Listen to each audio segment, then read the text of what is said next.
Who is this goblin creature and why has he captured the hearts of millions around the world? Today, we're gonna find that out and why this guy is such a good engineer. Welcome back to the Live Company.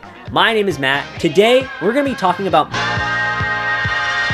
Now, 7 years ago, I had no idea what I wanted to do in life. I was addicted to League of Legends, I was on a heavy dose of Accutane, and I wasn't exactly the most popular kid in high school. Fast forward a little bit, I'm working with my dad, who's a plumber. I knew one thing.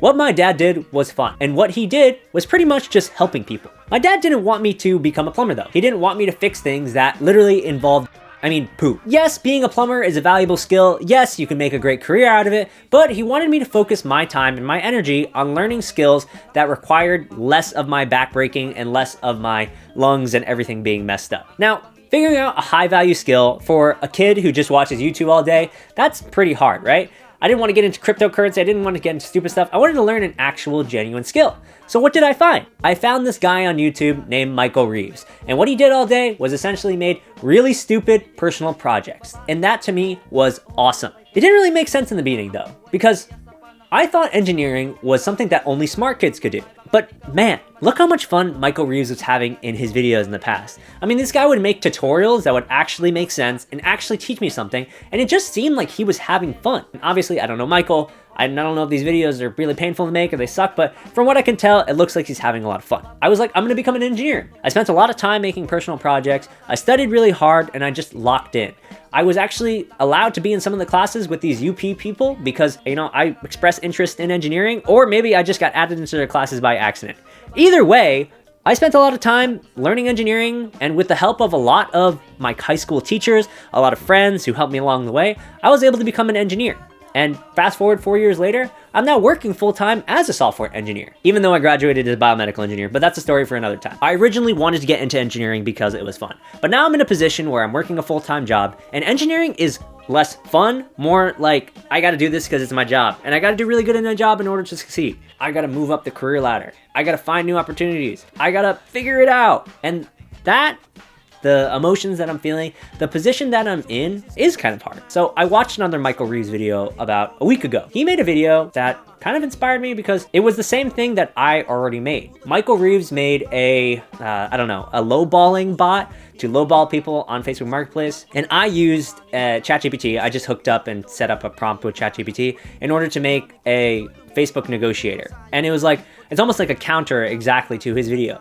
But the only reason that I made that project, I made that tool, was so that I could apply to Y Combinator. And it was like, why am I applying to Y Combinator? Well, because I'm like, well, Y Combinator people, they're so smart, they're so amazing. I did it because it felt like the thing or the right thing to do, like for my career, for my success.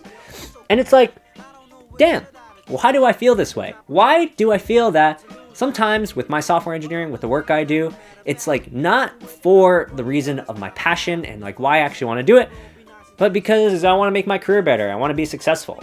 That's because of this thing over here, which is the over-justification effect. The over-justification effect is this. When you have a incentive to do something, right? Let's say that it's like a puzzle. If you're doing it because of a financial incentive, oh, that is a weird looking puzzle shape. It's all good, right? You're doing it, you would make the money, you finish the puzzle, great. But if that financial incentive is removed, then guess what? You're actually not going to want to do the puzzle. You're gonna not want to figure it out. You're actually gonna say, why am I doing this puzzle again? There's no reason to do it. I'm just gonna be unhappy. And it's like, I could have gotten this money. Why the hell am I wasting my time doing this puzzle, right? And that's not how it should be. How it should be is that if there was just no money involved at the beginning, let's say there's no money involved at the beginning and you just do the puzzle, then guess what? You would be happy. That's me smiling. God damn. That's me smiling. I'm smiling. Jesus Christ. See, if only I had just done the puzzle and just actually focused on making like an interesting personal project and something that wasn't for Y Combinator or to get my career ahead or something like that, I think I would have enjoyed making the project more. So the next project I made was just a weather app to tell what the weather is from the command line in my computer. And that sounds super boring. But guess what? I don't like having to open the weather app and see all these ads and everything pour in my face. I like having things in the command line. And that was really fun because I learned something new. I tried something new. And I did it for myself. It was a personal project. I didn't have any financial incentive to do that project. I just did it. And that felt really, really good. Listen, it's hard to overcome the overjustification effect. There are some things that you have to do in order to progress yourself, and sometimes you don't want to really do them. An example of this is a career connections event. You may say to yourself, oh, I really hate networking. I don't want to go to these events. But you have the opportunity to do something. Like me recently, I was invited to a career panel and I was like, oh man, I don't know if I want to do this. This is super scary. But I was like, hey, I actually like people. I actually like talking to people and helping people out. And that's pretty much what my channel is already. So why don't I give it a shot? And I did it. And it wasn't for me networking with people. It wasn't for me being like, I got to use this opportunity in order to become a better person and stuff. Like, no, I just did it for the fact that I was invited and it felt like the right thing to do. I think that not enough people kind of think for themselves and actually ask themselves what they specifically want to do. The overjustification effect is something that everybody feels because everybody is kind of extrinsically motivated by money. But when that money is gone, when there's no reward, what are you going to do? Are you going to just sit at your computer or sit in your bed and just not do anything any day? If there was no financial incentive for you to pursue engineering, pursue software, pursue consulting, any sort of job, anything like that, would you actually do it? I mean, for me, probably. I'd probably still be fixing people's problems, engineering things with my dad, working as a plumber, stuff like that if software engineering just completely went bust tomorrow. Because I love it. It's something that I want to do less for a financial incentive and something that I want to do just because I love solving problems. I love engineering, right? So like reeling myself back in, having this realization is why I wanted to make this video today. It's why I wanted to talk about Michael Reeves and just look how much fun this guy is having. Michael Reeves is one of the best creators because he just has fun. And obviously, you don't know how tough it is to make those videos. It might be super difficult, take actually like months of planning and whatever to like get to a level where you can create a video like that where, I don't know, a robot pees beer and stuff. But guys, he's having fun. He's not doing it because the YouTube algorithm needs to be fed and he's like, you know, trying to make money and trying to make rent and stuff like that. This guy doesn't even know how much his rent is. You know, I saw this in a clip on the podcast, so don't quote me. Either way, if you're struggling with success and understanding what it takes to be a good engineer or to be a successful engineer in general, I really recommend that you ask yourself, what would you do if there was just no financial incentive involved? Would you even want to solve the hardest problems? Would you even want to work for Facebook, Meta, all these big tech companies?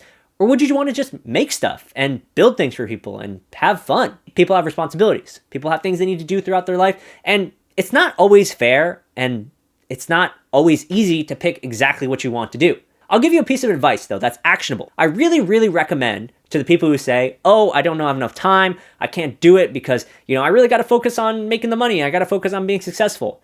Let's pretend that all of that is gone and you just had one day in order to do anything you wanted that is intrinsically motivating to you. You were inspired to do. Find that thing. And the best way to find that thing is to just take 15 minutes on your day and just ask yourself what that is and stare at a wall and figure out what that is. Be inspired to do something. And I promise you, whatever that thing is, that thing you're probably going to be really, really good at. If you stick with it, of course. Nobody is the best at anything in the first attempt. So that's my advice. 15 minutes on a calendar, think about the thing you want to do, and then do it for another 15 minutes. If you only do it for 15 minutes a day, that's fine. At least you're doing something that you actually want to do. You're not being enticed by money. And if let's say that the money goes away or there's like no chance or no opportunity for you to do it again for any sort of dollar cash exchange, like you don't even have to care about that because you're just doing the thing for the fun of it. Think about it, try it, and let me know how it goes. This is Matt from the Live Company. Hope you learned something, and thank you for watching. And Michael Reeves, I'll see you at Open Sauce. If you like this video, please check out another one. Feel free to subscribe to the channel and leave a like. Hope to hear you in the comments. Peace.